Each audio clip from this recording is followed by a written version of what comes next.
कि सबसे बड़ा हिंदू कौन है। मोदी बोलते कि मुझसे बड़ा कोई हिंदू नहीं है। योगी बोलते कि मैं अब मोदी के बाद का प्रधानमंत्री बनने वाला हूं। राहुल बोलते हैं कि देश में सिर्फ हिंदू ही प्रधानमंत्री बन सकता है, उनका स्टेटमेंट है। अखिलेश बोलते हैं कि मैं ही सबसे बड़ा हिंदू हूं। हम इन तमाम से कहना चाह रहे हैं, दोबारा कह रहा हूं, आप लोग मोदी जी, योगी जी, अखिलेश जी, राहुल जी एक कमरे में बैठकर, वैसे तो बैठते जरूर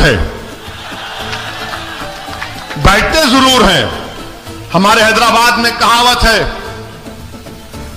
मैं तेरी पीठ खुजाता हूं, तू मेरी पीठ खुजा,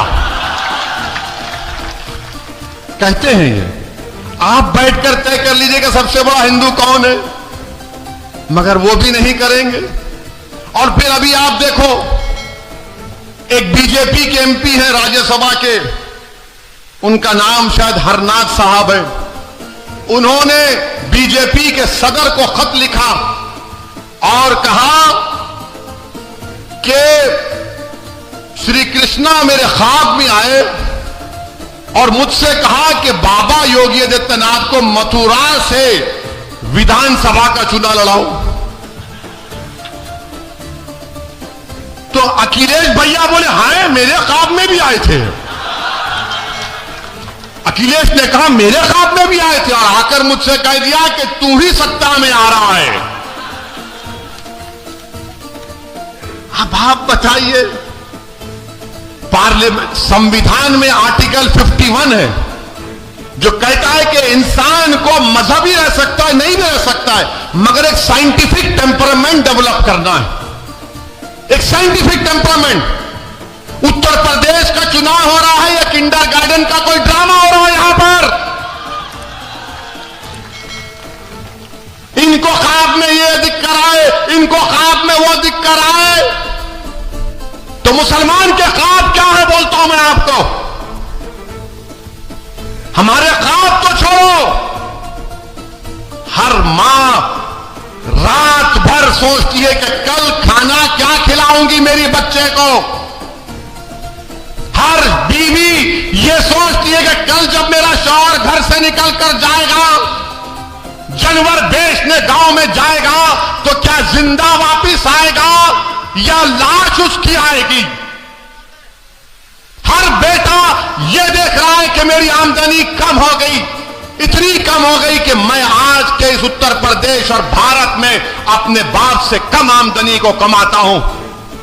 हर बेटी ये फिक्र में कि मैं कॉलेज नहीं जा सकती इसलिए कि मेरी इज्जत लूट ली जाएगी, इज्जत लूट ली जाएगी। मैं उत्तर प्रदेश के मुसलमानों को पैगाम देने आया हूं। मैं आपको खोलकर कह रहा हूं कि आपको ख्वाब देखना है अब इंशाअल्लाह ताला, आपको ख्वाब देखना है इंशाअल्लाह ताला। मगर कोई कहेगा वैसी अगर ख्वाब को बयान कर दूंगा तो कहीं समाजवादी और कांग्रेस और बीजेपी मेरे ख्वाबों को चुकनाचूर तो नहीं कर देगी, नहीं करेगी इंशाअल्लाह ताला। मेरे अजीज दोस्तों और बुजुर्गों, बीजेपी इस मुल्क में खुलकर हिंदुत्व की पॉलिटिक्स कर रही है, इससे कोई इनकार नहीं किया जा सकता। मगर मैं भारत के मुसलमानों से, हमारे भारत के उन दलित भाइयों से जो अंबेडकर को आज भी अपना आइडियल मानते हैं, मैं हम भारत के हमारे हिंदू भाइयों से जो नेहरू और सुभाष चंद्र बोस की कुर्बानियों को नहीं बोले, मैं उनसे अपील कर रहा हूं कि आपको उठना पड़ेगा, आपको रोकना पड़ेगा। अगर आप समझते हैं कि आपको मदद की जरूरत है तो असदुद्दीन ओवैसी आपके साथ कंधे से कंधा मिलाकर खड़े रहने को तैयार है। मुल्क को बचाना है, मगर मुल्क को बचाने का मतलब यह नहीं है जिंदाबाद आप जिंदा ही रहेंगे इंशाअल्लाह ताला। मगर मुल्क को बचाने की बात होती है, ये समाजवादी, कांग्रेस, बीएसपी बोलेंगे देखो देश को बचाना है ना, तो फिर तुम खामोश हो जाओ। हैं? ये खामोशी कैसी होगी? नहीं नहीं तुम कुछ मत करो, तुम खामोश बैठो, हम देख लेंगे। तुम नहीं देख सकते इनको, तुम मुकाबला ही नहीं कर सकते मोदी से। मोदी मंदिर मंदिर कर रहे तो अखिलेश बोल रहे मैं भी परशुराम का मंदिर बनाऊंगा। बोलते हैं ना, आपका मजहब है, चलिए हमको इतराज नहीं है, मगर मुल्क में लड़ाई क्या है? योगी आदित्यनाथ ने अपनी तकरीर में कहा राहुल गांधी के बारे में कि राहुल गांधी किसी मंदिर में गए तो उनको मंदिर के आदाब नहीं मालूम थे। तो बाबा ने कहा कि ऐसा बैठे कि मंदिर के किसी पुजारी ने कहा अरे ये मंदिर है, मस्जिद नहीं है।